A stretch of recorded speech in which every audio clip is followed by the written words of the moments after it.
사도행전 강의 25번째 시간입니다. 하나님의 임재를 갈망함, 이런 제목입니다. 성경에 큰 이슈가 있어요. 성경에 이렇게 중요한 이슈들이 있는데 오늘 본문의 내용이 바로 그러한 부분입니다. 하나님은 우리와 친밀한 교제를 원하시잖아요. 우리 신앙은 하나님과 친밀한 교제예요. 동행이고요.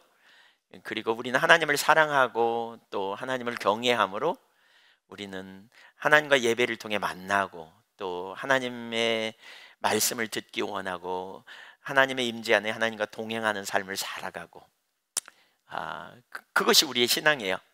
근데 우리 신앙이 좀 왜곡된 자리에 가게 되면 우리가 형식을 중요시 여기는, 의식을 대체하는 자리로 가버리는, 그러니까 본질을 대체하여 의식으로 가버리는 이런 잘못을 범하게 된다는 거예요. 근데 그게 어제 오늘의 얘기가 아니에요. 성경에 보면 굉장히 오래전부터 하나님의 백성들이 형식적인 신앙으로 전락해가지고요, 하나님과의 친밀한 교제를 대체하는 자리에 있었어요. 그래서 이것 때문에 수많은 하나님의 사람들이 죽음을 당했어요. 52절에 보니까 그런 선지자들이 죽임을 당했다, 이런 표현이 있잖아요. 너희가 선지자들을 죽였다. 여기서 말하는 너희는 그러한 형식적인 신앙을 대변하는 자들을 의미해요. 오늘 설교는 그런 내용이에요. 그러니까 오늘 설교는 아주 묵직한 내용이에요. 오늘 설교를 우리가 많이 들었어요. 그럼에도 불구하고 이 부분은 매우 중요한 영역이에요. 매우 중요한 영역이에요. 최근에 제가 이런 얘기를 가끔 듣습니다. 사람들에게 갑자기 그런 얘기를 하더라고요. 저한테, 목사님 많이 늙었네요, 이렇게. 제가 늙었습니까? 예. 그 말을 듣고 제가 처음에 들을 땐 굉장히 충격을 받았어요. 그래서 제가 거울을 보고 또 보고 그랬어요. 근데 여러 명이 그러니까 이제 그런갑다 그러더라고요. 그럴 때마다 제가 이렇게 외쳤어요. 겉사람은 후패하나 속사람은 날로 새롭도다. 네. 이 구절을 우리가 잘 생각해 봐야 되겠다 싶은 생각이 들어요. 여러분, 겉사람이 후패하고 속사람도 후패하다, 이럴 수 있다는 거 아세요? 겉사람이 후패하는데 늙어가는데 속사람도 바싹 늙어. 저는 오늘 성경을 보면서 본문에 나오는 사람들이 그런 사람들이 아닌가라는 생각을 해요. 스데반을 감옥에 가두고 재판하죠. 사내들인 공회원들. 자기들은 됐다고 생각합니다. 신앙생활을 오래 했습니다. 그들은 영적인 지도자들이었습니다. 그들은 많은 학문을 가졌고 율법에 정통한 사람들입니다. 성경에 통달했습니다. 그래서 자기들은 다 안다고 생각했습니다.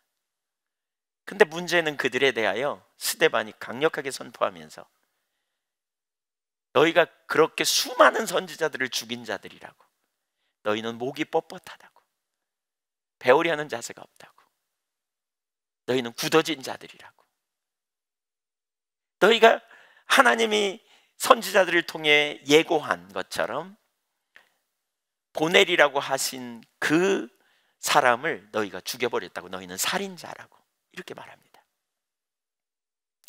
매우 무서운 얘기입니다. 우리가 하나님과의 온전한 신앙의 관계 안에 있으면 우리 신앙은 날로 새로워져야 된다고 저는 생각합니다. 우리 신앙은 몇 가지 의식을 잘 지키는 게 아니라니까요. 예배당에 주일날이니까 와서 예배드리고 또 성경 공부도 하고 또 헌금도 하고 또 봉사도 하고 또 하나님의 말씀이니까 성경을 열심히 공부하고 열심히 읽고 연구하고, 이것이 우리 신앙의 다가 아니에요. 그건 더 나은 신앙으로 나아가기 위한 통로예요. 근데 더 나은 자리로 나아가지 못하고 그 자리에 머물러서 시간이 점점 지나면, 바꿔 말하면 나이가 많이 먹으면, 바꿔 말하면 신앙의 연조가 깊어지면 겉사람도 후패하고 속사람도 후패해져요. 가만히 생각해 보세요. 하나님과 친밀한 교제가 우리 신앙이라면 그리고 우리에게 주시는 의식을 통해 하나님과 계속 친밀한 교제가 되어진다면, 그리고 하나님과 신선한 만남이 계속되어진다면, 우리가 아는 이론적인 지식으로만 머무는 게 아니라, 머리에만 머무는 게 아니라, 우리가 계속 하나님과 말씀이 우리 가운데 깨달아지고 비춰지고 새롭게 되어진다면, 우리 신앙은 날이 갈수록 하나님과 신선한 만남 안에서 속사람이 날로 날로 새로워지는 자리로 가게 될 거예요. 나이가 먹을수록 하나님의 은혜 아래에서 충만히 사로잡히고, 신앙의 연주가 깊어질수록 하나님의 임재 가운데 그 나라를 사모하고 점점 온유와 겸손함의 자리로 가고, 또 자신의 그 외골수적인 것 때문에 애통해하고, 어떻게 하면 하나님을 기쁘시게 할까? 영원한 나라의 소망을 두고 그 나라에 가기를 열망하는 마음이 더 커지고, 이렇게 돼야 정상이 아닌가. 그렇게 될 때 우리 속사람, 겉사람은 후패하지만 속사람은 날로 날로 새로워지는 것이 아닌가? 라는 생각을 해봅니다. 여러분은 어떠십니까? 신앙의 연주가 깊어져 갈수록 여러분의 속사람이 하나님으로 인하여 충만케 되고, 주님의 말씀 앞에 우리의 삶이 계속 조명되어지고 새롭게 되는 역사가 일어나고 있습니까? 우리 지난주에 살펴봤죠? 다윗이 천사를 통해서 살아있는 하나님의 말씀을 받아서 전하여 줬다. 하나님의 말씀을 뭐라 그러냐면 살아있는 하나님의 말씀이라 그랬습니다. 죽은 문자로 있는 게 아니고 살아있는 거예요. 살아있는 거예요. 하나님 말씀이 생동감이 있어서 우리를 살리고 새롭게 하고 회복시키는 말씀이 되어서 우리를 계속해서 깨우쳐 주시고, 계속해서 새롭게 하시고, 계속해서 우리를 일으켜 주시고 회복시켜 주는 일을 한다는 거죠. 근데 우리 신앙이 형식화되고, 신앙을 어떤 몇 가지 행위를 잘하는 것으로 이해하는 자리에 멈추면, 신앙생활이 갈수록 성경에 관한 지식은 쌓여가겠죠. 또 많은 행위를 했기 때문에 신앙의 어떤 그 하나님이 누구이시며 하나님께서 어떤 것을 우리에게 의도하고 계시는지도 많이 알겠죠. 점점 알아가겠죠. 설교 시간에 하는 대부분의 설교는 많이 들어서 안다고 생각할 수도 있고, 성경을 읽어도 신선한 게 별로 없고, 이런 자리에 머물러 있겠죠. 그렇게 되면 우리의 삶에 무슨 일이 벌어질까?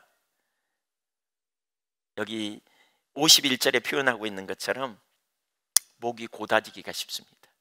목이 고다진다는 말은 뻣뻣하단 말이에요. 배우려는 자세가 없는 거죠. 삶을 조정하는 자세가 없는 거죠. 여러분, 팔을 오랫동안 막 이렇게 돌리고 운동하는 일을 하지 않으면 어떻게 됩니까? 나이가 먹으면 이게 굳어져 가지고요, 올라가지도 않습니다. 이게 하루에 1분씩만 이렇게 팔을 돌리고 이렇게 하면 50견 안 온다 그러지 않아요? 근데 이거 안 하면 굳어집니다. 이렇게 목이 곧다는 말은요, 오랫동안 그 상태로 있으면서 굳어지는 겁니다. 뻣뻣해지는 겁니다. 근데 하나님과 친밀한 교제 안에 있으면 무슨 일이 벌어질까요? 살아있는 하나님의 말씀이 우리를 만나주시고, 그 말씀이 우리를 조명하고, 그 말씀이 우리를 깨닫게 하시면서 우리가 자꾸 움직이게 됩니다. 가만히 그 자세로 가만히 있지 않습니다. 우리 신앙이 잘 가고 있다, 나는 괜찮다, 이런 의식에 있지 않습니다. 아, 내가 심각하구나. 아, 내가 하나님의 기준으로 보니까 내가 자기중심으로 돌아가 있구나. 아, 하나님을 신뢰하는 믿음의 자리로 내가 서야 되겠구나. 이런 일들이 계속 일어난단 말입니다. 하나님의 말씀이 살아있기 때문에 그 앞에서 유동적이라는 거죠. 자꾸 변화가 일어나요. 자꾸 새로워져요. 자꾸 달라져요. 하나님과 친밀한 교제 안에 있는 신앙생활을 하는 사람은 자꾸 달라지게 돼 있습니다. 자꾸 바뀌어집니다.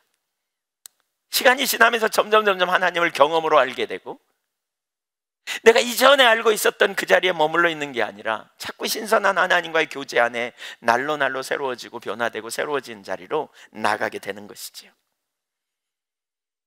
우리는 어떤지 한번 살펴보십시오. 우리 자신을 한번 살펴보십시오.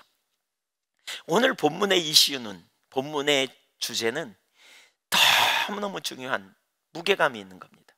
이 말씀 때문에 수없이 많은 하나님의 사람들이 죽었습니다. 이 말씀을 선포하다가. 이 말씀을 선포하면서 수많은 하나님의 사람들이 죽었는데 그 죽을 줄 순교할 줄 알면서도 하나님의 사람들을 하나님이 보내셨습니다. 그 말은 바꿔 말하면 이 말씀이 그만큼 중요하다는 거예요. 그만큼 중요하다는 거예요. 우리가 어떤 신앙생활을 해야 하는지, 우리가 어느 자리에 있어야 하는지 이걸 분명히 인식해야 된다는 거예요. 어디로 가야 하는지.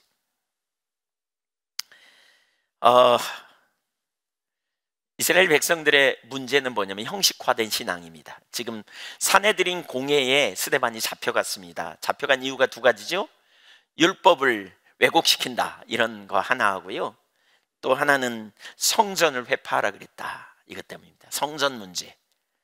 사실은 그 두 가지에 대하여 시비를 걸고 거짓 증인을 세워서 잡아갔습니다. 문제는 그들이 성전이 의미하는 진짜 근본적인 문제가 무엇인지를 잘 알지 못했다는 거예요. 우선 스데반은 이렇게 말합니다. 그러니까 하나님께서 그 백성과 언약을 맺으면서 성전을 친밀한 교제의 장소로 성막과 성전을 주셨잖아요. 그런데 심각한 문제가 발생한 거예요. 시간이 지나면서 성막과 성전을 하나님의 임재를 대체하는 것으로, 하나님을 대체해서 성전을 붙들게 되었다는 거죠. 그들은 매우 열심히 있었고 성전을 소중히 여겼지만, 그러나 인격적인 관계가 형식적인 관계로 대체돼 버린 상황이에요. 그래서 스데반은 우리 앞부분에 하나님의 초월성을 자꾸 말하잖아요. 초월성. 2절에 보니까 메소포타미아 우상의 땅에도 하나님은 임재하셨다 이렇게 말합니다. 우상의 땅에도 하나님이 임재하셔서 영광 중에 아브라함에게 나타나셔서 그를 부르시고 그를 택하셔서 약속의 땅 가나안으로 인도하시고 거기서 언약을 맺으셨다 이렇게 말해요. 성전이 있기 전에. 또 9절에 보니까 요셉이 노예로 팔려간 그 애굽 땅에도 하나님은 그곳에 나타나셔서 함께 하셨다, 초월하시는 분이다 이렇게 말해요. 또 모세를 택하셔서 하나님께서 물에서 건져내시고 또 왕궁에서 그리고 광야에서 훈련시키신 하나님께서 이제 그 80세의 그를 통해 애굽에서 건져내신 분도 하나님이시다 이렇게 말하면서 30절, 근데 30절과 33절에 보면, 특별히 33절에 보면 미디안 광야에 찾아오셔서 거룩한 땅이라고 지칭하셨다. 광야를, 미디안 땅을. 그러니까 이거 뭘 가르쳐요? 하나님은 성전에만 계시는 분이 아니다. 하나님이 주권자로서 어디든지 가시는 그곳이 성전이고 그곳이 거룩한 땅이다 이렇게 지금 말하는 거예요. 창세기 28장에 보면 하나님이 누구에게 나타납니까? 속이는 자 야곱에게 나타납니다. 형을 속이고 아버지를 속이고 애굽으로 자기 외삼촌 라반의 집에 도망가는 그에게 나타났습니다. 그리고 뭐라 그럽니까? 그가 하나님을 만나자 깜짝 놀라면서 이렇게 말합니다. 하나님이 여기 계시거늘 내가 알지 못하였도다. 그러면서 이곳이 하나님의 성전이다 이렇게 표현합니다. 여러분, 성전이 어디냐? 하나님이 계시는 곳이에요. 하나님은 주권자세요. 원하시는 곳에 원하시는 대로 자유롭게 누구에게든지, 심지어 죄인에게도 하나님은 나타나셔서 제한을 받지 않으시는 하나님이심을 우리에게 보이시는 거죠. 성전에 대한 왜곡된 이해 때문에 지금 그렇게 설교하다가 오늘 본문을 보십시오. 성막과 성전에 대한 이야기를 얘기합니다. 44절 볼까요? 광야에서, 성경 나오면 같이 읽죠. 시작. 광야에서 우리 조상들에게 증거의 장막이 있었으니 이것은 모세에게 말씀하신 이가 명하사 그가 본 그 양식대로 만들게 하신 것이라. 증거의 장막은 성막을 의미합니다. 이 장막은 이동성이 있었어요. 임재의 상징으로 하나님이 주신 것이지요. 그 당시에 종교적인 이해는, 그 당시에 인간들은 신이 어느 장소에 머물러 계시기 때문에 인간이 그곳으로 찾아가야 신을 만난다는 생각을 하고 있었어요. 그러나 하나님은 온 땅의 주인이고 전능하신, 무소부재하신 하나님으로서 어디든지 하나님은 계심을 드러내시기 위해, 또 특별히 이스라엘과 함께 하심을 알리기 위해 임재의 상징으로 성막을 이스라엘 가운데 두신 것이지요. 출애굽기 25장 8절 9절을 우리 한번 읽어보겠습니다. 많이 읽었죠? 시작. 내가 그들 중에 거할 성소를 그들이 나를 위하여 짓되 무릇 내가 내게 보이는 모양대로 장막을 짓고 기구들도 그 모양을 따라 지을지니라. 하나님께서 이스라엘과 언약을 맺은 다음에 제일 먼저 한 게 뭐라고요? 성막을 지어라. 왜? 내가 너희 중에 거하겠다. 너희와 함께 동행하겠다. 그런 의미죠. 너희와 함께 살겠다. 동행하면서 내가 하나님 노릇 하리라. 내가 너희의 하나님이 되겠다고 했는데 이제 멀리 있지 않고 내가 너희와 함께 하겠다. 그래서 너희가 성막에 와서 나를 만나고 또 그래서 나의 통치 아래 있고 동시에, 그러니까 여러분 하나님 노릇 하신다고 할 때 두 가지가 중요해요. 하나는 뭐냐면 우리는 이런 것만 생각하죠. 하나님이 우리 하나님 되면 보호하시고 돌봐주시고 지켜주시고 야 너무 좋겠다. 실제로 그렇게 하셨죠. 근데 동시에 뭐예요? 그분의 통치 아래 들어가도록 하나님이 우리를 가르쳐 주시고 인도하시고 어떻게 살아야 될지 어떻게 구별돼야 될지 이런 걸 가르쳐 주시는 이 일을 하시겠다는 거죠. 실제로. 그래서 그들은 전쟁의 승리도 하고 놀라운 역사를 경험하잖아요. 네, 이 장막은 여호수아와 함께 가나안 땅에 들어가게 됩니다. 46절, 45절 보겠습니다. 시작. 우리 조상들이 그것을 받아 하나님이 그들 앞에서 쫓아내신 이방인의 땅을 점령할 때에 여호수아와 함께 가지고 들어가서 다윗 때까지 이르니라. 여러분 성막은 이스라엘의 삶의 중심에 있었습니다. 이스라엘 백성들은 성막을 소중히 여겼습니다. 왜냐하면 하나님의 임재를 소중히 여겼기 때문에. 그러니까 하나님의 임재 안에 있기를 원하고. 그래서 가나안 땅에 들어갈 때도 누가 쫓아내셨다고요? 이방인을 여호와께서 쫓아내셨어요. 하나님이 그들과 함께 하심으로 승리케 하셨다는 거예요. 이렇게 가나안 땅에 정착해서 그로부터 480년 후에 다윗이 임금이 되었습니다. 그는 하나님에게 놀라운 은혜를 받았죠. 우리가 다윗에 대해서 쭉 살펴봤으니까 그 은혜 가운데 왕궁에서 살던 그가 하나님을 위해 더 튼튼하고 아름다운 성전, 영구적인 성전을 짓기를 원했습니다. 그런데 하나님은 허락하지 않습니다. 그리고 결국 그 아들에게 짓도록 하십니다. 46절과 47절을 보겠습니다. 시작.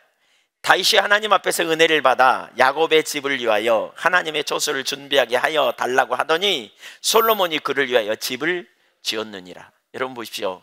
성막이 어떻게 됐다고요? 하나님이 그들과 동행하기 위해서 성막을 지었어요. 그러니까 성막은 이스라엘 백성들 삶의 중심에 있었어요. 항상 성막 중심으로 살았어요. 예. 성막은 소중해요. 그렇죠? 그러니까 성막, 이동하는 성막에서 그 하나님의 다윗은 여호와의 법궤, 하나님의 임재를 사모했잖아요. 계속. 그런데 하나님의 임재를 갈망하던 그가 자기는 화려한 왕궁에 살고 하나님의 언약궤는 성막 그 천막에 있으니까 그걸 참 안타깝게 여기면서 성전을 짓게 해달라고. 근데 하나님이 허락하지 않죠. 결국 그 아들을 통해서 아들 때 허락하셔가지고 솔로몬을 통해 짓게 하시잖아요. 결국 다윗의 소원이 이렇게 간절하니까. 그걸 보면 뭘 알 수 있냐면 이렇게 성전을 굉장히 사모하고요. 이 성전 중심적인 신앙이었어요. 성전 중심적인 신앙. 그러니까 그 자체가 잘못된 건 아니에요. 이 자체가. 그런데 스데반이 이제 지금 현재 그 성전을 사내들인 공회원들 또 그들의 조상들이 어떻게 대했는가를 설명하면서 48절이 이렇게 말합니다. 한번 읽어볼까요? 시작. 그러나 지극히 높으신 이는 손으로 지은 곳에 계시지 아니하시나니. 자, 이게 보세요. 하나님은 손으로 계시지 아니하신다. 왜 이 말을 할까요? 갑자기 47절까지 보면 성전 중심의 신앙이었고 그들은 성막을 참 소중히 여겼고 이랬는데 왜 갑자기 48절에서 이렇게 말할까? 이스라엘 백성들이 성전을 지어놓고요, 성전을 하나님처럼 생각했기 때문이에요. 이제 하나씩 살펴보겠지만 마치 하나님은 성전 안에만 계신 것처럼 생각해서 그들은 형식적 신앙으로 전락해버린 거예요. 형식적 신앙으로. 그러니까 자기들은 성전에 가서 제사를 드리고 성전이 자기들과 함께 있고 자기들은 거기서 의식을 잘 지키고 있기 때문에 하나님이 자기들과 함께하고 있다고 그들은 생각하고 자부심을 가졌던 거예요.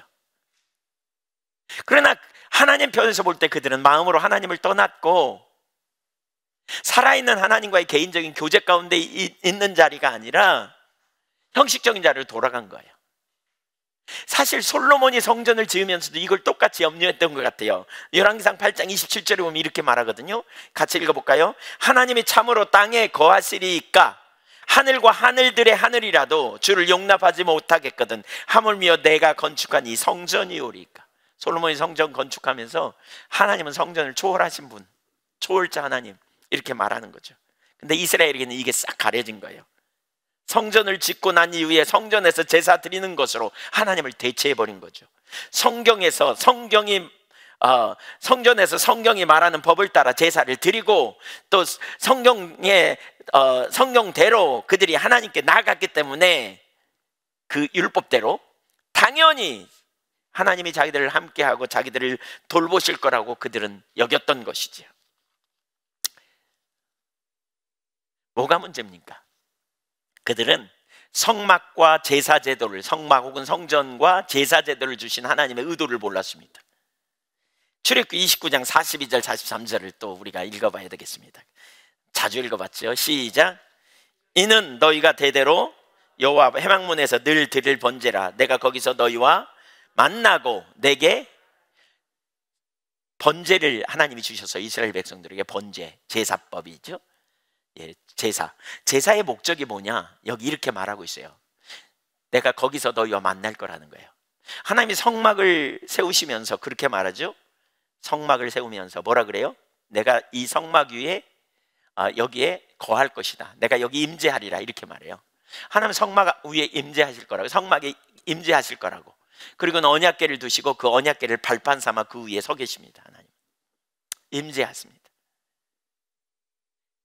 그 이스라엘 백성들이 성막 위에서 해야 될 일은 뭐냐? 하나님과 만나는 제사가 있는, 하나님과 만나는 제사를 하나님 원하신 거예요. 내가 거기서 너희와 만날 것이다 이렇게 말했어요. 내가 거기서 너희와 만날 것이다. 그러니까 여러분 잘 보세요. 우리가 하나님께서 우리에게 예배를 주신 목적이 뭐냐? 제사라는 거예요. 성전과 제사의 목적이 뭐냐면 하나님과 만남이에요. 그러니까 하나님은 인격적 친밀한 사랑의 교제를 우리에게 원하세요. 하나님 나를 원한다 그랬죠.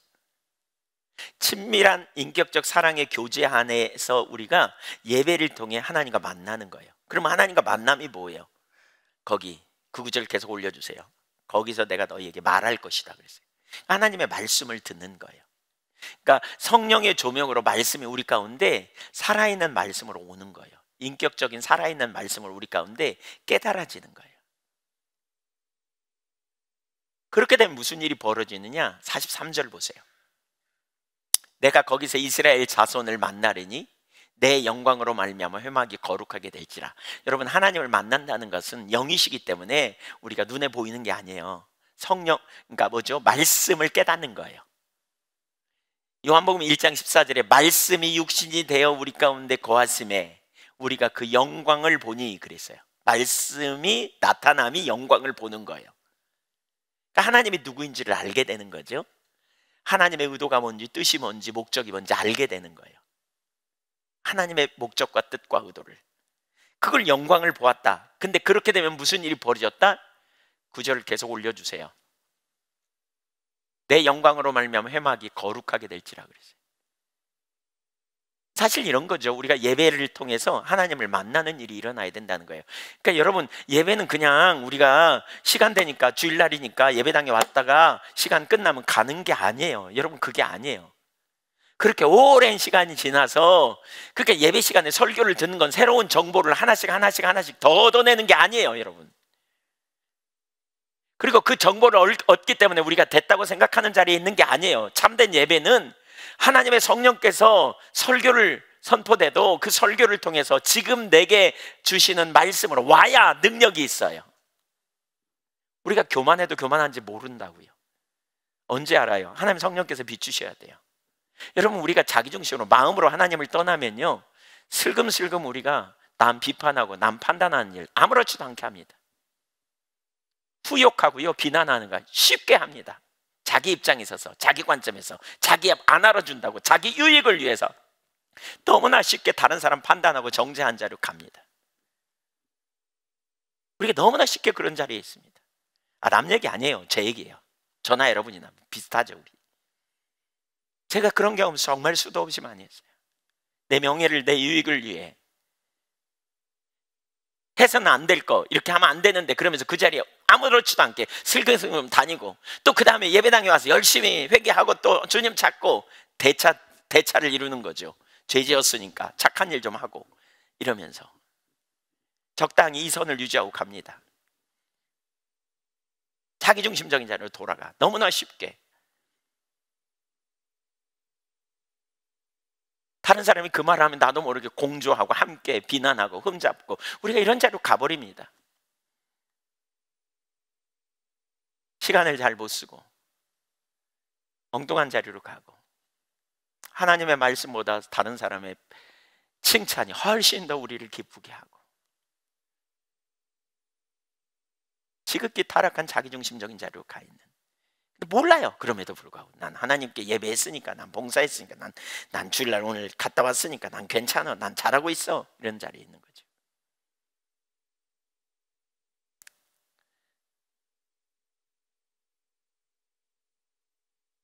하나님과 만남이 있으면 그럴 수가 없어요.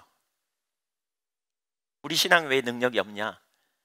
하나님 임재가 거쳤는데 임재가 거친 줄도 몰라요. 여러분, 임재가 거쳤다는 건 어떤 의미인 줄 아십니까? 하나님이 나와 동행하지 않겠다는 거예요. 동행하지 않아도 동행하는 줄 몰라. 동행할 때 감격을 모르니까 동행 안 할 때 동행한 줄 알아요. 착각하는 거죠. 하나님의 임재가 거치는 건 여러분 매우 불행한 일입니다. 하나님의 임재가 거치는 게 어떤 의미냐면 이런 거예요. 제가 어떤 분이 매우 존경받는, 아들에게 존경받는, 아들도 착해요. 근데 어떤 문제 가지고 아들이 자기 고집을 막 부리고 가요. 그러니까 결국 여러 번 아빠가 아들한테 얘기하다가 나중에 그러더라고요. 제가 잘 아는 분이에요. 나중에 그러더라고요. 나 그러면 너 안 봐. 그리고 더 이상 눈도 안 마주쳐. 밥도 같이 안 먹어. 나중에 결국 아들이 항복하고 아들이 못 견디고는 돌아오는 거예요. 왜냐하면 아버지가 막 산 분도 아니고, 아버지가 자녀에게 함부로 상처 준 분도 아니에요. 또 아들이 막 자기 멋대로 가는 아들도 아니에요. 좋은 관계였어요. 근데 어떤 문제 가지고 자기 고집대로 가니까. 우리가 봐도 그게 아닌데, 옆에 사람이. 근데 아들은 고집하고 가니까 결국 아들이 항복하고 돌아왔어요. 저는 하나님의 임재가 거치는 게 이와 같다고 생각해요. 너하고 더 이상 안 봐. 다윗 시편 51편에서 그런 고백하잖아요. 주의 얼굴을 내게서, 그러니까 주님 앞에서 나를 쫓아내지 마시고 주의 성령을 거두지 마옵소서. 주님 앞에서 쫓아낸다는 게 뭐예요? 임재를 거두시는 거예요. 나 너 안 봐, 더 이상. 나 너 더 이상 네 하나님 노릇 안 할래. 왜 모세가 시내산에서 가나안 줄지만 난 너와 함께 안 갈래? 그때 모세가 우리를 차라리 이곳에 버려달라고 기도한 줄 아시겠어요? 그만큼 심각하게 여긴 거죠. 우리가 형식적인 신앙으로 전락하면요, 지금 제가 나누는 말이 무슨 의미인지도 잘 모릅니다. 그냥 예배당에 왔다 갔다 하고, 그냥 두세 사람이 내 이름으로 모인 곳에 내가 함께 한다고 했는데 뭐 하나님이 우리와 함께 하지, 당연히.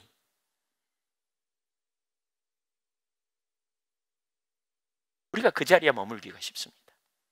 제가 지금 죄책감에 눌리라고 여러분에게 그런 부분 나누는 게 아닙니다. 우리는 예수 그리스도를 믿음으로 죄의 문제가 해결됐습니다. 그러나 하늘 아버지와 우리와의 개인적인 관계성에서 친밀한 교제 안에 있기를 원하는데, 나도 모르는 순간 어떤 순간 우리의 신앙이 형식적으로 전락하고 그것이 우리의 신앙의 전부라고 생각하면서 교회를 나오지만, 예배당에 왔다 가지만 슬금슬금 우리 마음이 나눠져서 자기도 모르는 순간 하나님 안 기뻐한 자리에 있으면서도 있는지도 몰라.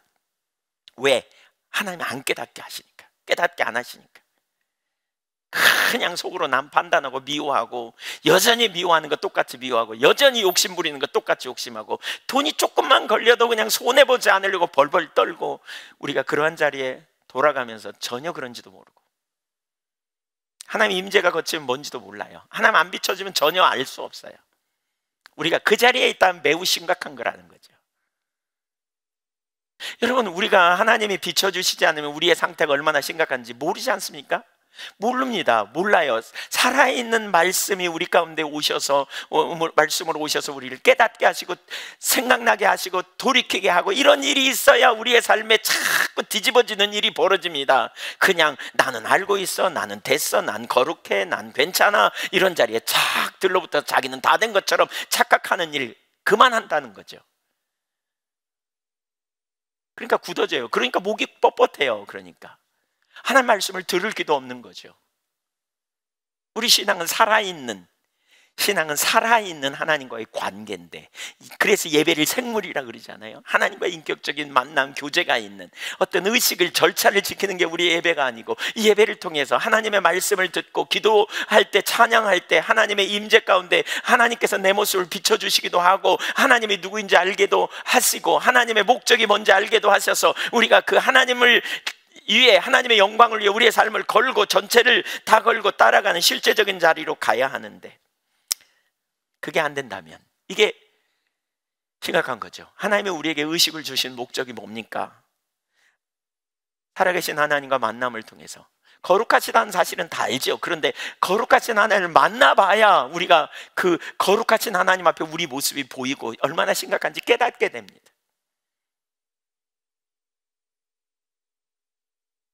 최근에 저 개인적인 간증인데요, 제가 저녁마다 기도회도 하고 얼마나 열심입니까? 근데 기도회 하는 가운데 하나님께 저에게 한 가지를 확 조명해 주셨어요. 제가 은근슬쩍 해서는 안 될 생각들, 행동으로 지은 거는 아닌 것 같은데요, 생각들, 제가 이렇게 올바르지 않은 마음 가진 거, 이게 하나님 보시기에 얼마나 심각한 상태인가를 탁 깨닫게 하셨어요. 제가 진짜 두렵더라고요. 하나님이 저에게 임재를 거두실까 봐서. 얼마나 절박하고 애통하게 하나님 앞에 회개하고 돌이켰는지 모릅니다. 지금도 제 마음에 그런 두려움이 제 속에 있습니다. 저를 지옥 가게 할까 두려운 게 이거 아닙니다. 사랑하는 하나님이 나도 안 볼래 이러실까 봐 하는, 진짜 그걸 제가 이렇게 인식하게 됐어요.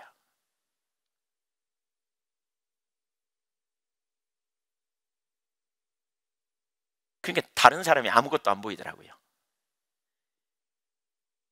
내 코가 석자다 그거 있죠.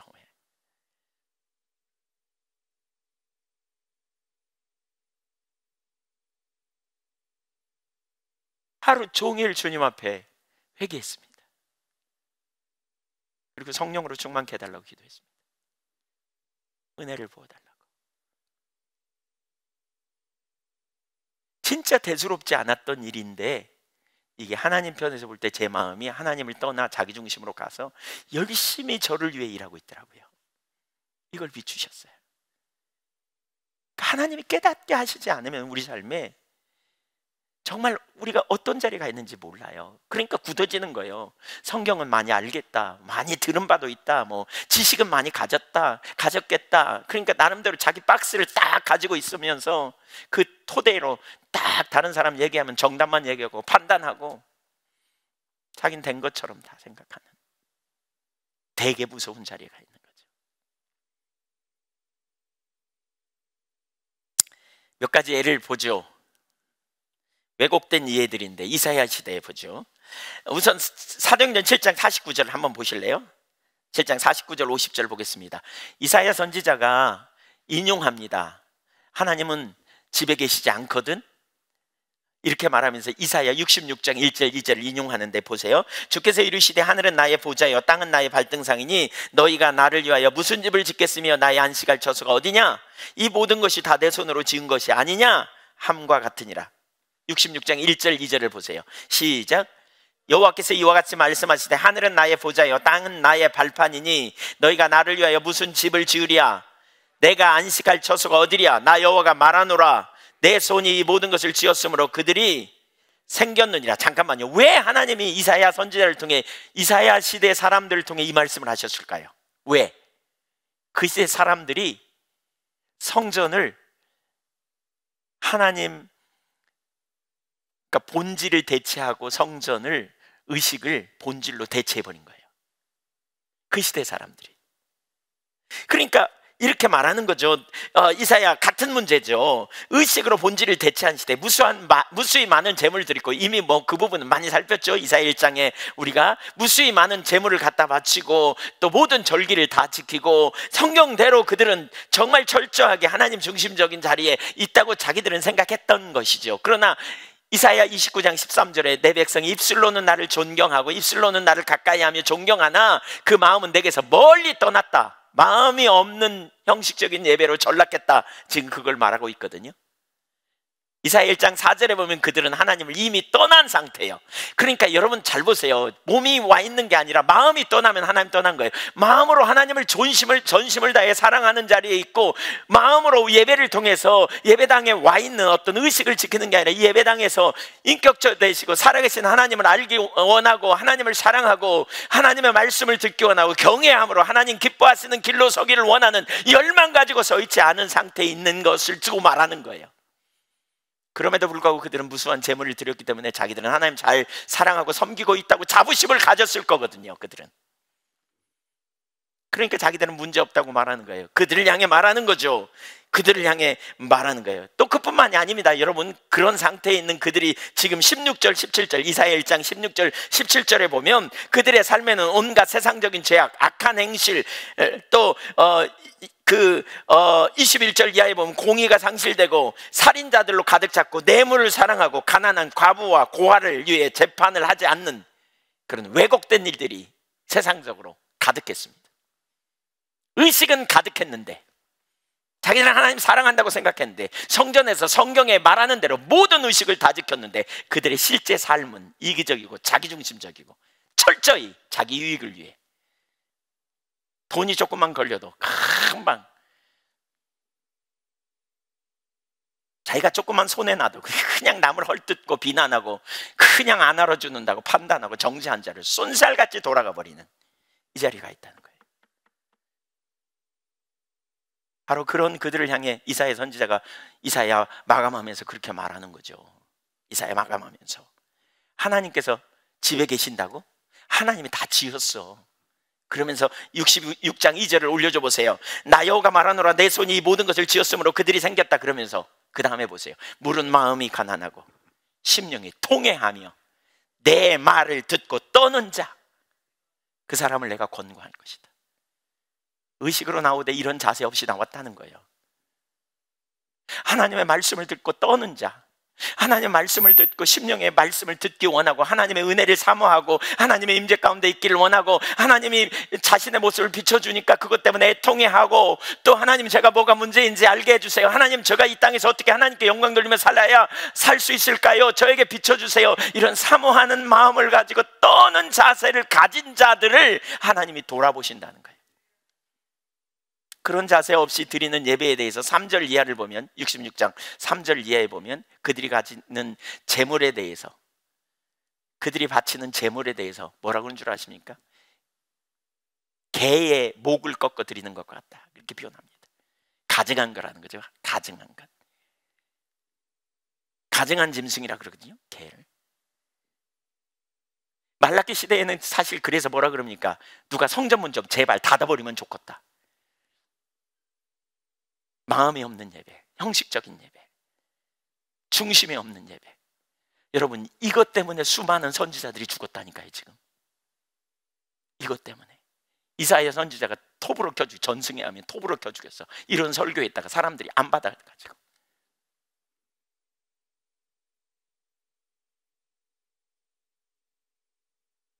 우리는 어떤지 우리 자신을 적용해 봐야 돼요. 우리는 어떤지. 우리 예배를 통해 하나님과 친밀한 교제 가운데 있기 원하고, 인격적인 하나님과의 교제 안에 하나님을 알기를 원하고, 정말 하나님 만나기 원하고, 하나님 말씀을 듣는 가운데 계속 신선한 주님과의 만남이 있는 예배가 있는지, 아니면 우리의 예배도 형식적으로 전락하고 그냥 새로운 지식 정보 많이 알아가지고 그냥 시간이 지나면서 머리로는 다 알고 있는데 삶에는 여전히 독설을 퍼붓고 남을 비난하고 흉보고, 여전히 고집불통이고, 여전히 자기중심적인 자리로 가 있고, 여전히 물질과 연관돼서 이만큼만 걸려도 그냥 참지 못하고 비난하고 흠잡고, 입술로는 하나님 나라 말하지만 세상의 소망을 잔뜩 두고 살아가고 있지 않은지 우리 봐야 됩니다. 우리 그 자리에 있지 않은지 봐야 합니다. 우리가 하나님과 매번 만나면, 우리가 하나님과 새로운 만남이 있으면 우리가 어떤 자리로 가야 할 수 있는지. 여러분, 이건 하루 이틀의 싸움이 아니었다니까요. 예레미야서도 보십시오. 예레미야 7장을 보겠습니다. 너희는 이것이 여호와의 성전이라, 이것이 여호와의 성전이라, 여호와의 성전이라 하는 거짓말을 믿지 말라. 그 당시에 사람들이 예배, 그 성전의 제사드리러 꾸역꾸역 몰려왔어요. 그 앞에 서가지고 제사장들이 이곳이 여호와의 성전입니다, 이곳이 여호와의 성전입니다, 이곳이 여호와의 성전입니다, 이렇게 선포했다는 거죠. 근데 그 거짓말 믿지 말라 그러면서 뭘 말하느냐, 5절에 보면 그들의 행위를 말하는 거죠. 만일 너희 길과 행위를 참으로 바르게 하여 이웃들 사이에 정의를 행하며 이방인과 고아를 압제하지 아니하며. 여러분, 이방인과 고아를 왜 압제해요? 약자를 압제하는 거예요. 약자, 자기 유익을 위해 약탈하는 거죠. 무죄한 자의 피를 이곳에서 흘리지 아니하며 다른 신들 뒤를 따라 화를 자초하지 아니하면 내가 너희를 이곳에 살게 하리니 곧 너희 조상에게 영원 무궁토록 준 땅이니라. 거짓 신앙에는 죄를 이길 능력이 없어요. 그래서 말씀대로 살 수 있는 능력이 없어요. 형식적인 신앙에는요, 하나님과 만남이 없는 신앙에는 진짜 말씀대로 우리의 삶을 조정할 능력이 없어요. 말씀이 살아있는 말씀이라 그랬는데 죽은 말씀이야. 설교를 많이 들어서 머리로는 아는데 죽은 말씀이야.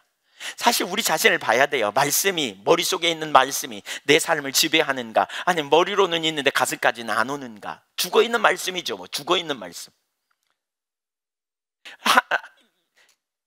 말씀이 살아있는 말씀으로 우리에게 오면 말씀이 역동적이고 우리를 이끌어가고 우리의 삶을 전환하는데, 무슨 얘기입니까? 형식적인 신앙이에요. 일정한 의식을 지켜요. 하나님 만날 기대감도 없어요. 하나님께서 오늘 내게 주시는 말씀을 기대하지도 않고 예배당에 와 앉아있는 거예요. 그냥 그러면서 하루 지나 이틀 지나 3주 지나 4주 지나 그냥 내내 지나는 거예요. 신앙생활을 오래 하는 거예요. 겉사람은 후패하나 속사람도 후패하는 거죠. 겉사람도 늙어가고 속사람도 늙어가. 하나님과의 관계는 점점 어두워져 가는 거예요. 하나님 말씀이 그 삶을 이끌어가는 적이 별로 없는 거예요. 이게 화석화된 신앙이에요. 이게 이 자리에 있으면 정말 우리 심각합니다. 이 자리에 있으면 삶에서는 온갖 유익을 따라, 세상적인 방식을 따라 하나님의 말씀이 우리 삶을 끌고 가지 않는. 그럼에도 불구하고 성전에 들어왔더니 이곳이 여호와의 성전이라 그래요. 성전에 약속된 하나님의 보호와 은혜, 성경에 나와 있잖아요. 성전에서 제사를 드리는 한 하나님이 임재하셔서 축복하실 거라는 의미잖아요. 제사장들은 이런 논리를 가지고 이곳이 여호와의 성전입니다, 여러분 성전에 들어오면 축복받을 겁니다, 잘 될 겁니다. 그러니까 아까 균형을 맞추기 위해서 죄도 짓지만 성전에 가서 얼른 예배 드리고, 그러니까 이렇게 보존하는 거죠. 나름대로 이렇게 균형을 맞추는 거죠. 한편으로 나쁜 짓도 하지만 그걸 보상하기 위해 성전에서 열심히 제사도 드리고 헌금도 하고, 그러니까 하나님이 이뻐하실 걸 이러고 착각한다는 거죠. 그러면서 하나님은 우리 편이다, 나와 함께한다 라고 착각할 거라는 거죠. 그러니까 그 거짓말 믿지 말라는 거예요. 너희 안심하지 말라는 거예요. 이곳이 여호와의 성전이니까 너희 여기 머물러 있으면 하나님이 너희를 보호하시고 축복하실 거라, 그거 믿지 말라는 거예요. 오늘날에도 적용해 볼까요? 비슷해요. 사람들이 살아계신 하나님의 임재, 그분의 말씀, 그분을 사랑하고 그분을 신뢰하고 그분을 경외함으로 그분의 음성을 듣기를 원하고, 그 말씀이 우리에게 오면 어떤 대가를 지불하고서라도 순종하는 자리에 즉각 우리의 삶을 움직이는, 이러한 자리에 있지 않은 채 그냥 형식적으로 주일날 예배당에 와서 예배당에 앉아있고 말씀을 듣고, 그러니까 설교는 짧을수록 좋은 거죠. 빨리 예배는 빨리 끝날수록 좋은 거죠. 그리고 예배 끝나면 얼른 돌아가고 이제 이렇게 하면 하나님이 복 주실 거다 그러고 기대하는, 착각하지 말라는 거예요. 똑같은 의미입니다. 그거 아니라는 거죠. 그들은 이미 하나님 떠났어요. 마음으로. 하나님이 예레미야 2장 13절에 그렇게 말하죠. 자기 중심적인 자리로 가버린 거죠. 7장 10절을 보십시오. 내 이름으로 일컬음을 받는 이 집에 들어와서 우리가 구원을 받았나이다. 얼마나 확신을 가집니까? 확신을 가지고 이렇게 말합니다. 우리를 구원해 주셔서 감사합니다. 우리가 구원을 얻었나이다. 이렇게 말했다는 거예요. 그렇게 말해놓고 가증한 일을 행한다는 거죠. 그렇게 말해놓고.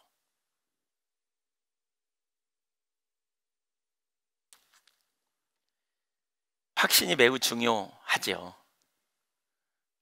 근데 자기 확신일 수 있는 거죠. 자기 확신. 구원 못 받았단 말이 아닙니다. 제가 말하는 건 이겁니다. 하나님 임재가 거치고 하나님 함께 하지 않는데, 그렇게 하면서 하나님이 나와 함께 하니까 잘 될 거라고 착각하는, 그걸 두고 말한다고 저는 생각합니다.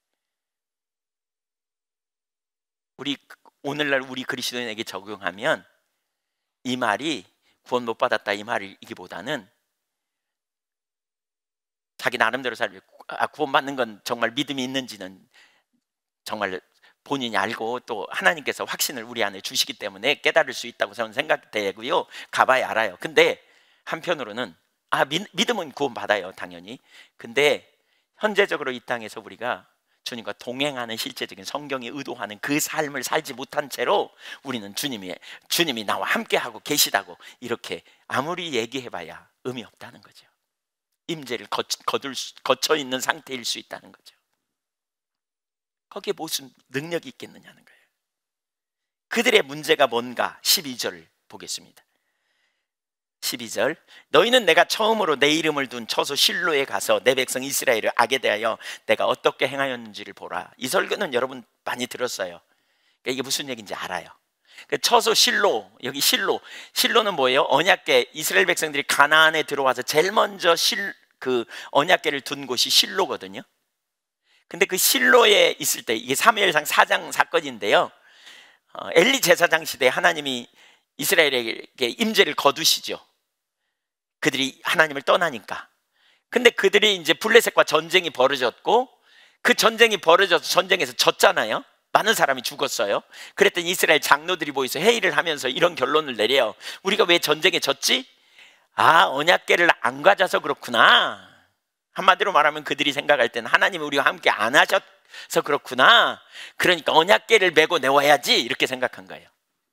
그러니까 그들이 생각할 때 언약궤는 무슨 일이 벌어졌어요? 역사에 일어났던 일이죠. 언약궤를 메고 갔더니 요단강이 갈라지고요, 언약궤를 메고 여리고성을 덜었더니 여리고성이 무너졌어. 언약궤는 하나님 곧 능력, 이런 공식이 그들 속에 있었던 거예요. 여러분, 그들이 전쟁에 패배한 건 하나님을 떠났기 때문에 하나님도 그들을 안 돌본 거잖아요. 그렇다면 하나님이, 그들이 하나님께 돌아오면 언약궤가 있든 없든 무소부재하신 하나님이 그들과 함께 하시면 전쟁에 이기게 되어 있어요. 그게 약속이에요. 맞죠? 근데 그들은 문제는 뭐냐? 하나님을 떠났기 때문에 언약궤가 있든 없든 전쟁에 패한 거예요. 근데 그들은 뭘 생각했느냐? 하나님이 우리가 당연히 이기게 하시겠다고 그랬는데 왜 우리가 졌냐? 언약궤를 안 가져가서 그렇다. 그리고 언약궤를 메고 나가요. 군사들이 환호성을 지릅니다. 사기가 충천했습니다. 근데 그 다음 날 대패합니다. 심판하시죠, 하나님이. 이걸 지금 얘기하는 거예요. 그러면서 이걸 얘기하는 거예요. 그러면서 지금 하나님께서 실로의 행함처럼 내가 그렇게 할 것이다. 왜 그러느냐? 왜? 우선 13절을 보세요. 13절, 그들의 악인데 우선 13절 보세요.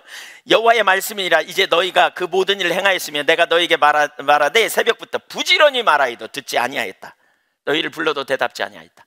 우선 그렇게 되면요, 하나님의 말씀에 민감하게 움직이지 않아요. 형식적인 신앙으로 전락하잖아요. 여러분, 그러면 우리가 하나님의 말씀이 우리에게 무게감 있게 오지 않습니다. 제가 이 얘기 자주 하죠. 무게감이 있다고요. 누가 여러분에게 말해, 지나가는 사람이 이렇게 해보시오 한마디 하는 거하고 여러분이 존경하는 어떤 분이 이렇게 하라고 말하는 거하고는 무게감이 다릅니다. 하나님의 말씀이 여러분에게 어떤 무게감으로 옵니까? 하나님은 지나가는 사람처럼 그 말씀이 들립니까? 아니면 정말 여러분이 존중하고 거역할 수 없는 명령처럼 여러분에게 옵니까? 그게 우리의 상태를 지금 반영하고 있는 겁니다. 하나님의 말씀이 나에게 올 때 어떤 형태로 오는지, 우리가 정말 하나님 말씀에 두렵고 떠는 자세를 갖는 태도가 왜 중요한지를 볼 수 있어요. 14절 보세요. 이들의 근본적인 문제가 뭐냐? 같이 읽어보죠. 시작. 그러므로 내가 실로의 행함같이 너희가 신뢰하는 바 내 이름으로 일컬음을 받는 이 집 곧 너희와 너희 조상들에게 준 이곳에 행하겠고, 내가 실로의 행함처럼 너희 이 성전을 내가 헐어버리겠다 그 말입니다. 근데 뭐라 그러냐? 너희가 신뢰하는 바, 너희가 믿는 바. 그들은 뭘 믿었다고요? 성전을 믿었다는 거예요. 여러분, 엘리 시대의 제사장들은요 언약궤를 믿었어요. 언약궤가 함께, 그들은 하나님을 믿었다고 생각할 거예요. 근데 그들의 관점은 언약궤를 생각한 거예요. 언약궤 이꼬르 하나님 이꼬르 능력 이렇게 생각한 거예요. 언약궤가 곧 하나님이고 하나님이 능력이고 언약궤는 능력이다. 그래서 언약궤 메고 가면 승리한다. 근데 똑같이 여겼다는 거예요. 그들은 지금 성전이 곧 하나님이고 성전에서 제사드리기 때문에 자기들은 하나님이 돌보실 거다 이렇게 생각했다는 거예요. 그러니까 성전을 하나님이 헐어버리시겠다는 거예요. 헐어버리시겠대. 심판하겠다는 거죠. 내가 이 성전을 헐어버리겠다 이렇게 말한 거죠. 그냥 두지 않겠다. 뭐가 문제입니까? 뭐가? 왜 하나님이 성전을 헐어버리겠다고 말합니까? 성전은 하나님과 하나님의 백성과 친밀한 교제를 위한 수단이에요. 통로예요. 이 성전을 통해서 성전에서 제사를 드리면서, 그러니까 오늘날로 말하면 우리가 예배를 드리면서 예배를 통해서 인격적인 하나님과의 만남을 추구하고 하나님의 말씀을 듣기 원하고 하나님께 영광을 돌리고 하나님이 말씀하시는 것에 내가 민감하게 반응하고 그 말씀을 따라 내 삶을 드리고 순종하는 삶으로 전환하고 쫓아가는 이런 중심의 자세를 가지고 나아가는 것이 우리의 신앙이어야 하는데, 이것이 올바른 우리의 신앙이어야 하는데 형식적인 신앙으로 전락하는 거죠. 형식적인 신앙으로 그냥 예배당에 갔다 왔으니까, 그냥 성전에서 제사 지냈으니까 하나님이 우리를 도우실걸 이렇게 생각하는 거예요. 그러니까 하나님 편에서 볼 땐 방해물이야. 성전이 이제 무너뜨려 버리겠다는 거예요. 그거 하나님께 와야 되는데 성전에 머물고 있는 거죠. 그냥 성전을 바라보고 있는 거죠. 그러면서 자기들은 잘하고 있다고 생각해.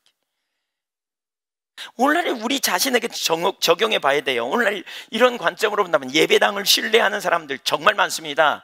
예배를 신뢰하는 사람 많습니다. 교회에 다니는 것이 믿음인 것처럼 생각합니다. 성경 공부한 것이 믿음인 것처럼 생각합니다. 하나님께 할 일 다 한 것처럼 생각합니다. 이것은 본질을 위한 수단입니다. 예배를 통해서 인격적인 하나님과 만남이 있어야 합니다. 예배당에 오는 거, 그게 통로이지만 그건 시작입니다. 예배당에 와서요 인격적인 하나님을 만나기 원하고, 그렇죠? 하나님 말씀을 듣기 원하고 오늘도 하나님께서 내게 가르치시고 인도하시기를 열망하고 사모하며 또 하나님이 누구인지 내게 알게 해달라고. 그래서 내가 살아계신 하나님께, 세상이 아니라 환경이 아니라 인간적인 감정이 아니라 하나님께 믿음으로 반응하며 살아가기를 결단하고 일어서는 이런 일들이 예배 가운데 일어나야 돼요. 근데 이런 일이 별로 없으면요 진짜 두려운 게 그거라니까요. 성경 공부하면서 지식만 늘어날까 봐 진짜 두렵다니까요. 지식으로 아니까 안다고 생각해. 그 다음은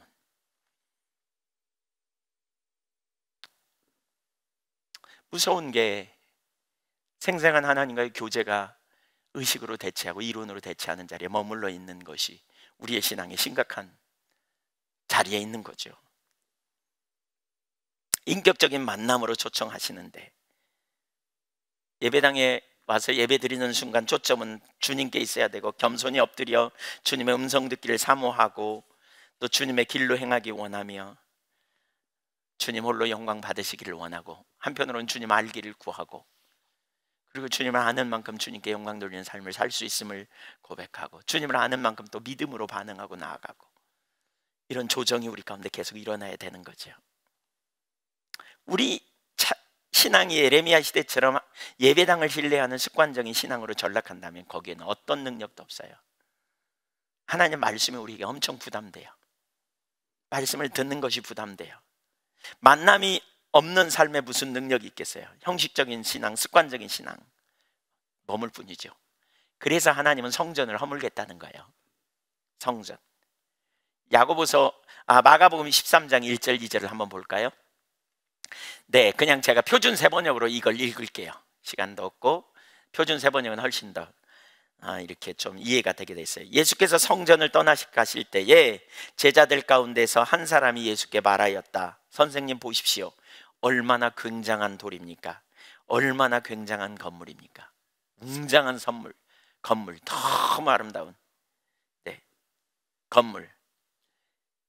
그러자 2절에 예수께서 그에게 말씀하셨다. 너는 이 큰 건물들을 보고 있느냐? 여기에 돌 하나도 돌 위에 남지 않고 다 무너질 것이다.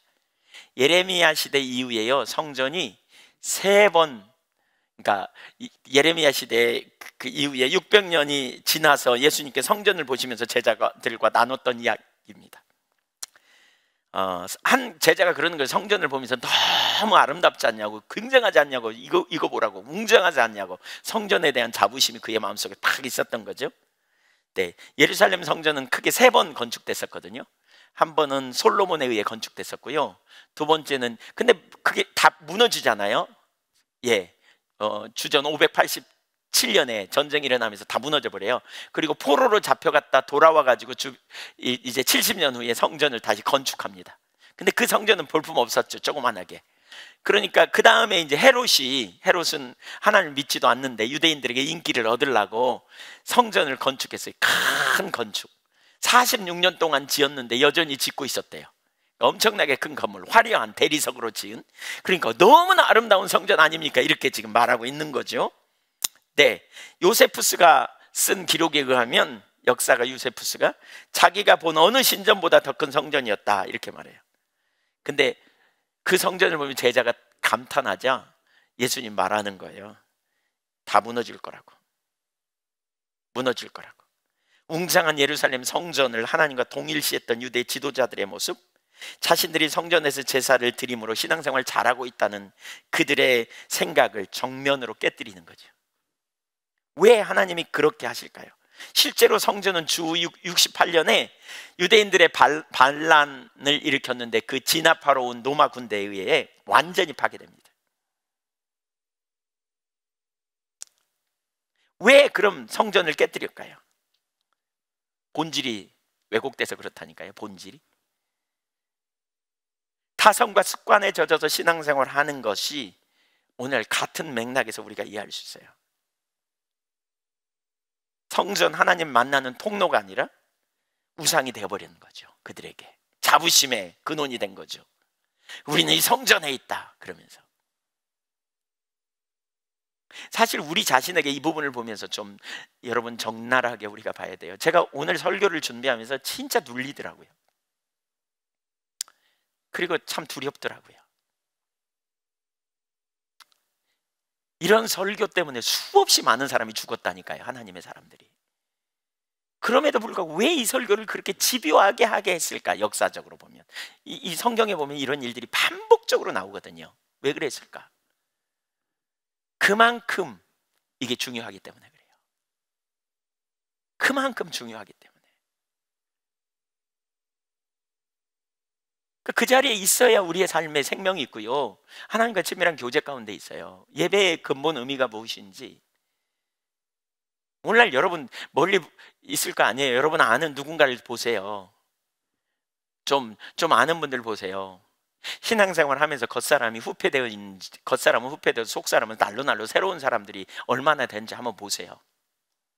신앙생활 오래 하시는 분들 보세요. 겉사람이 후패하면서 속사람도 같이 썩어 문드러져 가고 있지 않은지 보세요. 삶은 변화되지 않은 채 여전히 똑같은 아집이 내려지지 않고 자기중심적인 자리에 머물러 있는,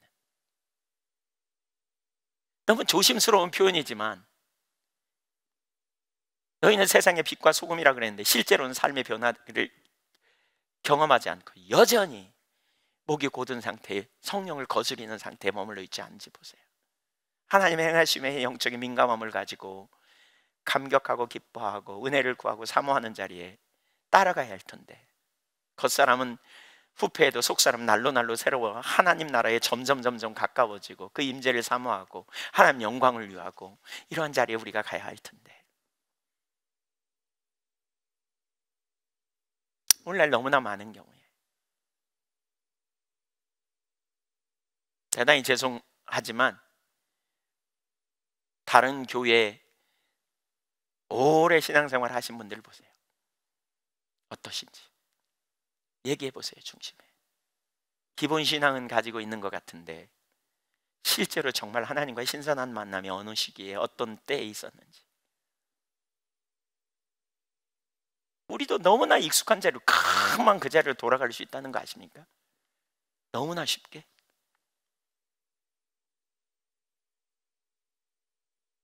왜 하나님의 성전을 헐어버렸을까? 고린도전서 3장 16절을 보시죠. 고린도전서 3장 16절 보겠습니다. 너희는 너희가 하나님의 성전인 것과 하나님의 성령이 너희 안에 계시는 것을 알지 못하느냐?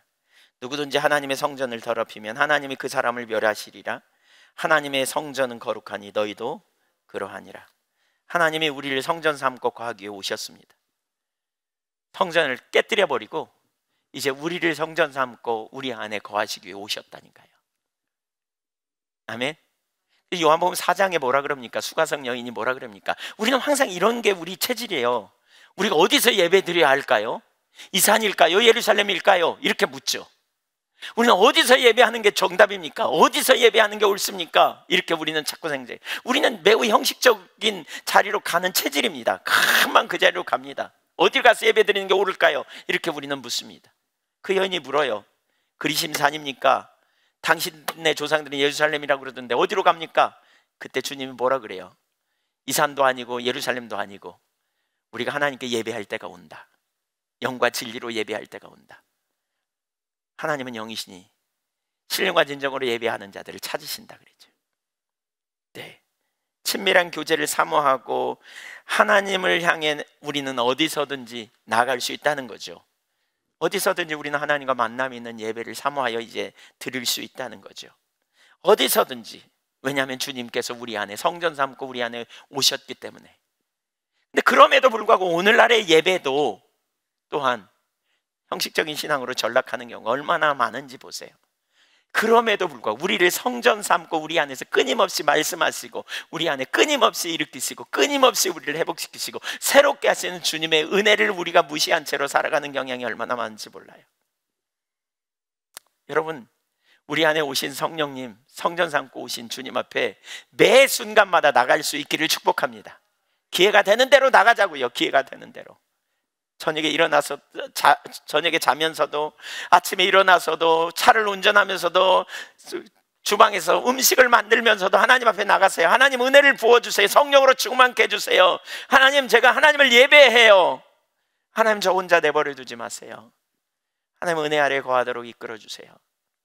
오랫동안 신앙생활을 하면서 교회에 왔다 가는 것으로 대체하지 마세요. 살아계신 하나님이 예배를 통해서 우리와 만나기를 원하세요. 만남이 있는 예배가 아니면 우리 삶에 능력이 없어요. 변화가 없어요.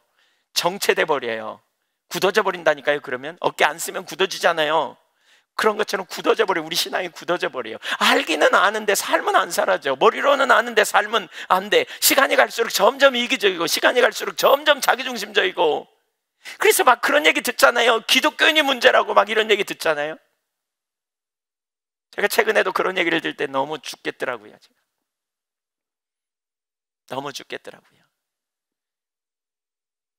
과거 같으면 누가 그런 얘기를 하더냐고, 이렇게 저는 어떻게 사는지 보자고 제가 그랬을 텐데 제 모습이 그러니까요. 정말 은혜 아니면 살아갈 수가 없는,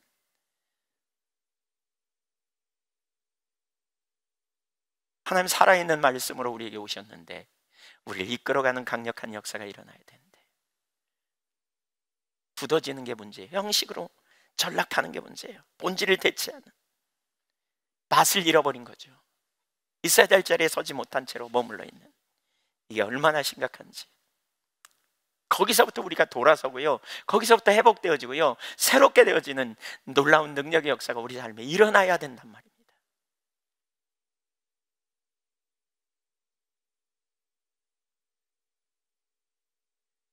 그렇게 되니까 이스라엘 백성들 삶에 나타난 일들, 그 당시의 사람들, 두 가지 특징이 있어요. 이런 삶에서 나타난 특징은, 첫째는 분별력을 상실해요. 영적인 분별력을 상실합니다. 51절 52절을 읽어보겠습니다. 같이 읽어보죠. 천천히 생각하면서. 목이 곧고 마음과 귀에 할례를 받지 못한 사람들아, 너희도 너희 조상과 같이 항상 성령을 거스리는도다. 너희 조상들이 선지자들 중에 누구를 박해하지 아니하였느냐? 의인이 오시리라 예고한 자들을 그들이 죽였고 이제 너희는 그 의인을 잡아준 자여 살인한 자가 되나니. 우선 여기 뭐라 그랬어요? 그들은 목이 곧대요. 목이 곧대요. 목이 곧다는 말이 뭐예요? 뻣뻣하다, 그 말입니다. 완고해져서 다른 사람의 말을 듣지 않는 거예요. 당대의 지도자들인데 성경 공부 많이 했어요. 율법을 많이 공부했어요. 왜 목이 곧았을까요? 성령의 조명이 없는 죽은 지식으로 남아있어서 그래요. 죽은 지식으로 남아있으면 목이 곧게 돼요. 아는 지식이 교만하게 돼요. 자부심으로 돼요. 이론적 지식은 교만하게 할 뿐이에요. 그래서 성경은 섰다고 생각하지 말라, 넘어질까 조심하라, 이렇게 말하죠. 고린도전서 10장 12절에 섰다고 생각하지 말라, 넘어질까 조심하라. 항상 우리는 뭐예요? 바울 사도처럼 두렵고 떨림으로, 그렇죠? 뒤에 있는 것은 잊어버리고 앞에 있는 걸 잡으려고 나아가는 믿음의 사람들이 돼야 돼요. 인격적인 하나님과의 관계가 중요해요. 어제 받은 은혜가 아니에요. 오늘 내게 지금 새롭게 신선한 만남이 중요해요. 과거에 받은 놀라운 은혜가 아니에요. 지금 나와 하나님과 동행하는 그 자리에 매일 있기를 원해요. 관계는 매번 새로워지는 거예요. 매번 새로워지는. 옛날엔 되게 좋았는데 이거 아니에요. 지금이에요. 지금. 오늘 이 예배 자리에서 하나님과 만남이 있는 예배가 되어져야 우리 삶에 능력이 있어요.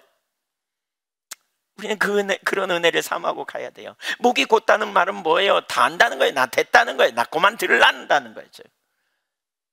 어제 우리 이성교 집사님이, 권사님이 거기 나눔 방에다가 설교는 판단하는 게 아니라 듣는 거라고 올려주셨던데, 하나님의 음성을 듣는 거예요. 들어야 돼요. 또 할례 얘기를 여기 하죠. 할례, 너희가 육신의 할례를 받았다고? 너희가 유대인이니까 육신의 할례를 받았다고? 마음과 귀의 할례를 받으라 그랬다, 이렇게 말하는 거죠. 신명기 10장 16절에 보면 그러거든요. 너희는 마음의 할례를 행하고 다시는 목을 곧게 하지 말라. 마음의 할례를 받으라는 거예요. 마음의 할례, 육신의 할례가 아니라는 거예요. 너희가 마음과 귀의 할례를 받지, 들을 기가 없는 거다. 너희가 마음의 할례를 받지 못하니까 교만하다. 그 말은 바꿔 말하면 너희는 이방인하고 하나도 다르지 않다, 이런 얘기거든요. 엄청나게 강력한 설교입니다. 유대인들 자부심으로 충만한 그들에게 엄청나게 강력한 설교를 하고 있습니다. 이방인과 똑같다는 거죠. 그러면서 52절에 뭐라 그랬어요? 너희 때문에 죽은 선지자가 얼마나 많냐, 이 말이죠. 선지자 중에 누구를 박해하지 않았느냐? 모든 선지자를 너희가 박해했다. 왜? 하나님의 말씀을 가지고선 선지자의 말을 받아들이지 않았다는 거죠. 박해했어요. 핍박했어요. 왜? 들을 기가 없어서, 마음과 귀에 할례를 받지 못해서. 겸손함이 없는 거죠.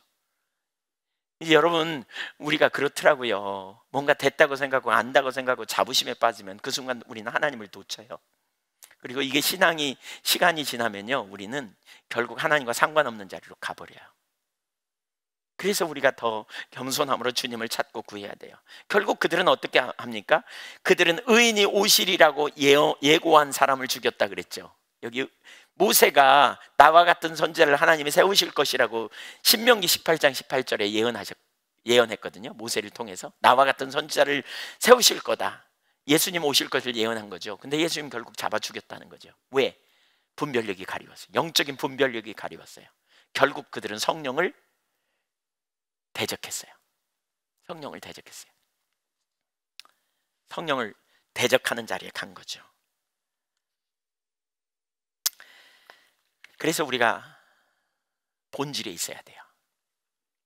또 한 가지, 53절에 보니까 말씀을 지키지 않았다, 이렇게 말합니다. 천사가 전한 율법을 받고도 지키지 않았습니다. 이 말을 들으면 우리는 그들이 말씀을 안 지키기 때문에 그런가? 이렇게 생각할 수 있어요. 근데 그들의 말씀을 지키지 않았다는 말은요, 그들의 삶의 행태가 그랬다는 거예요. 그래서 왜 예수님이 그러잖아요. 바리새인들이 하는 저들의 하는 말하는 바는 듣되, 마태복음 23장 2절 이하에 행하는 바는, 행위는 본받지 말라 그러잖아요. 의식으로 본질을 대체하면 말씀을 들을 귀가 없어요. 아까도 나눴지만 살아있는 말씀이 죽은 말씀으로 온다니까요. 죽은 말씀, 지식, 이게 문제더라고요. 이게 문제예요. 지금 내게 주시는 말씀으로 올 때 우리 삶에 강력한 능력이 있는데, 제가 정말 많이 나누잖아요.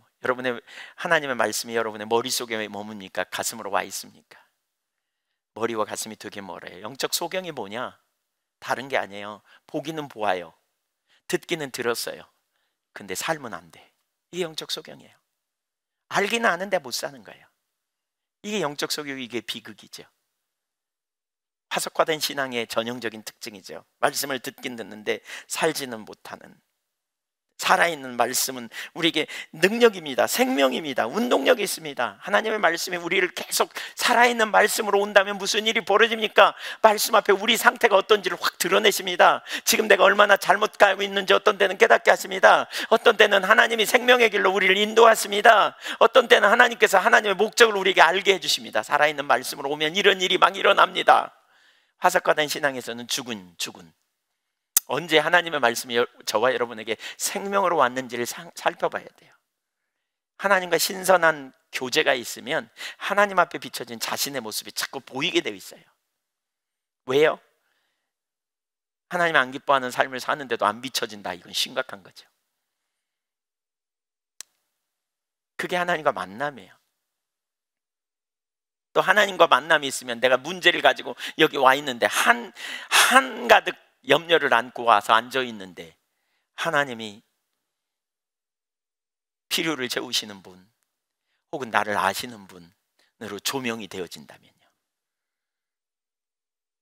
우린 돌아가면서 염려 다 내리고 갈 거거든요. 우리는 하나님의 길을 따라가리라, 이렇게 선택할 거거든요. 임재가 있는 예배, 하나님의 임재를 갈망하고서는 여기 가야 돼요. 말씀은 생명이에요. 우리가 해야 될 중요한 일이 있어요. 여기 44절에 보니까 하나님이 모세에게 말씀을 주셨잖아요. 계시로 왔단 말이에요. 근데 그 계시를 살아낸 사람이 누구냐? 모세입니다. 그게 바로 저와 여러분이 해야 될 일이에요. 하나님의 말씀을, 우리가 살아있는 말씀으로 오실 때 우리가 그 말씀을 실제로 행하는 자리로 가는, 그것이 우리에게 필요해요. 그 일을 우리가 해야 돼요. 형식적인 신앙에 머무르면요, 이론적인 잔치일 뿐이에요. 말잔치. 하나님의 임재를 간절히 사모하고 갈망하기를 원합니다. 아멘. 여호수아가 성막을 가지고 가나안에 갔잖아요. 성막을 삶의 중심에 두었어요. 의식으로서 성막이 아니에요.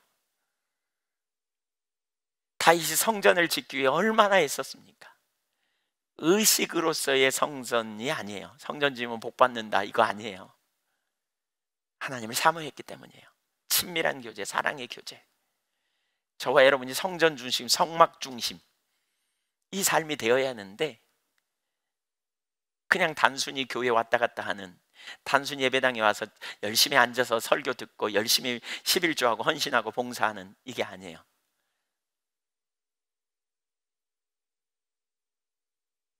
본질을 원하는 거예요. 그래서 예수님이 마태복음에 그러잖아요.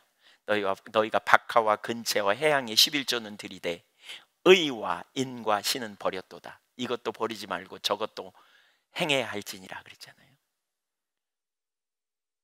의식을 지키는데 본질은 놓쳐버리는 심각한 걸 강력하게 책망하는 거죠.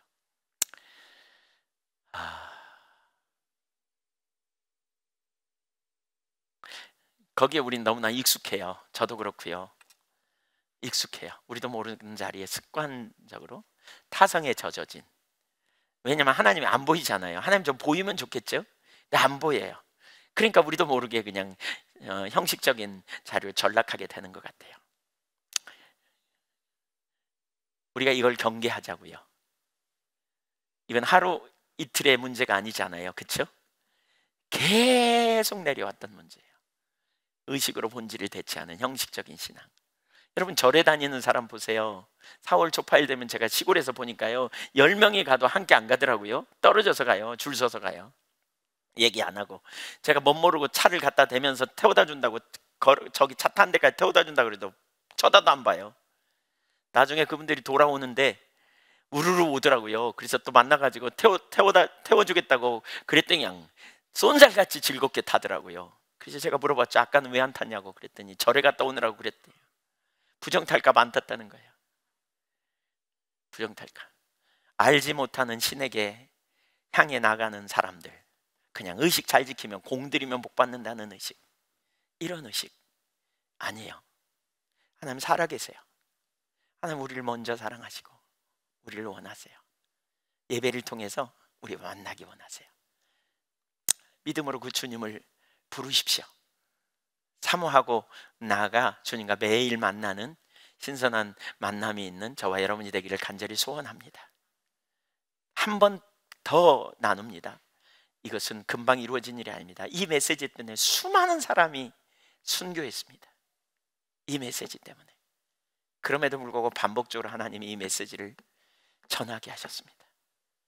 우리 자신 정말 어디에 있어야 되는지 꼭 염두에 두고 하나님의 말씀 앞에 붙들림 받아 살기를 갈망하고, 지금 현재 설교를 듣다가 내가 형식적인 자리에 있었구나 라고 생각하면 진지하게 하나님 앞에 나가보십시오. 진지하게 하나님 앞에 고백하십시오. 저를 내버려 두지 말라고, 제게 은혜를 부어달라고.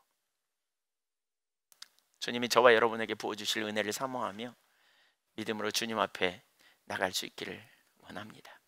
같이 기도하겠습니다.